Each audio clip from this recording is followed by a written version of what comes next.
program very soon to 21st Century Writing. That's next on Mornings. You can phone in at any stage of the program on 1300 22 1027, or you can text 0467 922 684. As I said, we're going to go from 18th century writing now to 21st century writing. Sitting across the desk from me in the studio is blogger turned author, Peta Jo. Welcome. Hi Chris, how are you? Very well, thank you. Now, you're doing a book signing today at Collins Books in Wagga Wagga from about midday, so your fans will probably start lining up around the block shortly. I really hope so. You've gone from blogger to author. What's the difference in the types of writing? Well, I was an author before I was a blogger. My apologies. That's all right. I was a journalist before I was a writer, so that's sort of how that came about. Do you find there are massive differences between the styles of writing, or for you does it all just come down, it's all just words? No, it's very different. The way I write my blog is very personal. It's all about how I'm feeling about anything, what's going on in my life, whereas the writing that I'm doing in the book, that's all fiction. Okay, now let's talk about your blog first. Mm-hmm. What is the blog? It's just petajo.com, Mm-hmm. And I usually write once a week, but at the moment, because I'm doing this book tour through New South Wales and Victoria, I'm writing every day about our journey, our adventure, because I'm doing it with two small children and my sister, and sort of just looking at how we're dealing with the stress of holidaying with young children.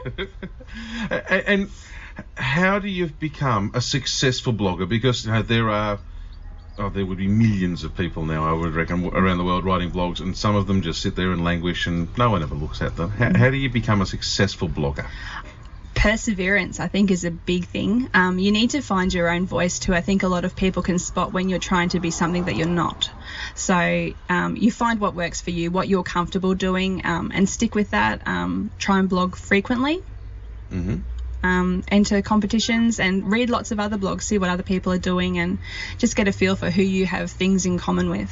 And talk about what other people are talking about too, yeah? Yeah, absolutely. If you've got an opinion on something, Justin Bieber or something like that, have your say. Let's move along to the world of books, because you've Feral Bells. That's right, that's my debut novel. Tell us about Feral Bells. Feral Bells is a book that I started as part of a creative writing course. It's a romantic comedy about a woman from Townsville who moves to the big smoke of Brisbane to sort of better her career, her education. Has no plans, no desires to fall in love, get married, have babies, all that sort of thing, but that sort of turns around and bites her on the bum. And there's a serious side to it as well, because I believe you're using it as a fundraiser. I am, yeah. $1 from every book sold goes to SANS Australia, and they're a support group for people who have experienced miscarriages or stillbirths. Really worthwhile cause to get behind. They do some fantastic work. So nice to have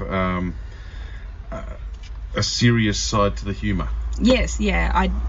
While it's a romantic comedy, there is, it's about family, and families have dramas and they have tragedy, and that's all dealt with in the book as well. Have you found, have your blog fans followed you to the Feral Bells, to the novel? Some have, yep. I think more, though, people that have read the book have then gone to the blog. Mm-hmm. But one feeds the other. Yes. Now, you've got also there, I noticed, and this intrigues me because my daughter got married a couple of months ago, Wedding Etiquette for Ferals. That was the original title for the book. I was trying to work it out because I was thinking it's the same artwork. Yep, it's it's the same book. It came out, I originally self-published it under the Wedding Etiquette for Ferals title. I see. So you self-published it there and now it's been picked up. That's right. And has been relaunched as Feral Bells. Yes, my book distributor loved the title, got the joke, but was kind of concerned that some people might not. So no, I still prefer that. I think that's much better. I have a lot of people that go, I like the first title better, but I'm happy with Feral Bells too. Is that painful at all though when a publisher says, no, look, we love the book, but we want to change the title? Oh gosh, no. After so long of trying to find somebody to take me on, they could have told me to turn the pages purple, I would have done it. Okay, so you're in person today at Collins Books from midday. Yes. Are you having a bit of a chat as well, or is it just really a chance to just see what's going on? It depends who's there. If there's a large crowd, we'll just be signing. If there's a smaller crowd, then I'm happy to answer people's questions with their own writing, their own blogging. Yeah. And I believe the book was picked up by, and this is where it gets got a little odd when I was reading this. It got picked up by one of the people from the 4 Ingredients book Yes, series. that's right. Yeah, Rachel Birmingham. She's one of the co-authors of 4 Ingredients. She's got her own distribution company. It's actually turning into a full publishing company now. So she was looking for authors to take on so that she would distribute around Australia. And so I sent her a copy of the book and she really loved it. It's amazing. A cookbook person. I know, and I hate cooking, so don't tell her that though.